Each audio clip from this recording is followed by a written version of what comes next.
Seeking Higher Power, a 12-Step Guide by Gail Clayton, M.A., published by AWS Media, Rutherfordton, North Carolina, 2010.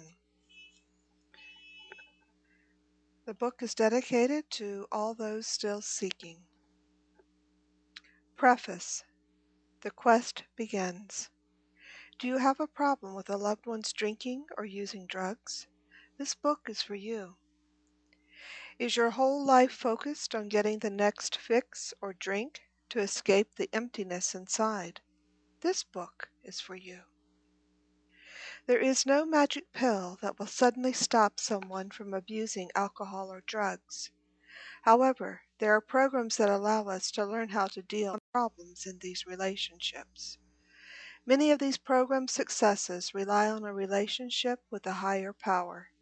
This thought-provoking book is an inside journey into developing a concept of a higher power without subscribing to any one form of religion or dogma. Seeking higher power is a path to spiritual discovery.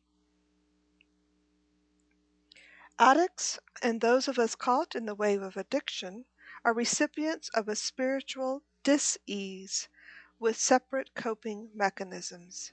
Some people use drugs, alcohol, and addictive substances to escape from the gnawing emptiness and lack of meaning inside. Others focus on their loved ones' issues to avoid focusing on their own lives. We are faced with the inevitability of determining our own self-worth and our place in the world. When we are lucky, we have the opportunity to change.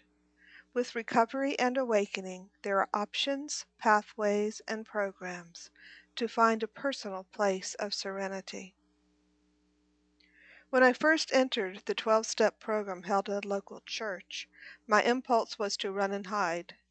I had not been in a church for over 10 years. I did not want to be a part of organized religion, and I only wanted the magic pill that would make him quit drinking and using.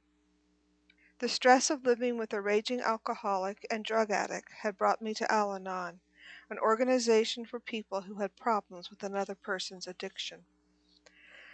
Addiction is a family disease. The addiction affects everyone that encounters it and before they even realize it. Before you say, "Whew," and stop reading as you think this doesn't apply to you, realize that addictions take many forms: alcohol, drugs, food, work, nicotine, online games, and sex are just a few examples of the many ways we create attachments that eventually don't serve us well. Recovery is possible. I soon became friends with Ali. Ali is a brave woman drawn into Al-Anon, seeking help in her alcoholic marriage. In a small southern town, she had been a stay-at-home wife supporting a corporate husband. Now her life was unmanageable and in chaos, and Ali was living in the guest room.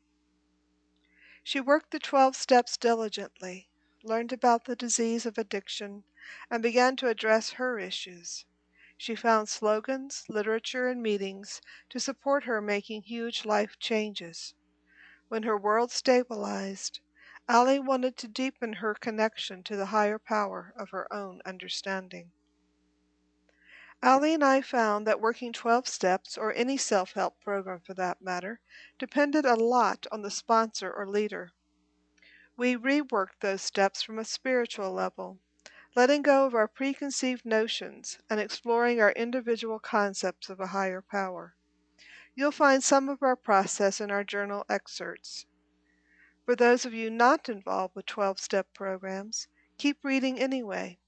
The underlying principles of any valid self-help or spiritual transformation programs are the same. Sharing our journeys of self-discovery, recovery, and ultimately spirituality gave us the freedom to question everything and find our own answers. This book isn't about therapy or religion, but it may inspire questions and issues regarding religious training, belief, faith, and spirituality, or lack thereof, for resolution. Seek and you may find. This book is about spiritual empowerment, a way to reclaim your own belief, your own understanding of a higher power, and the courage to explore it further. Enjoy. Namaste, Gail Clayton.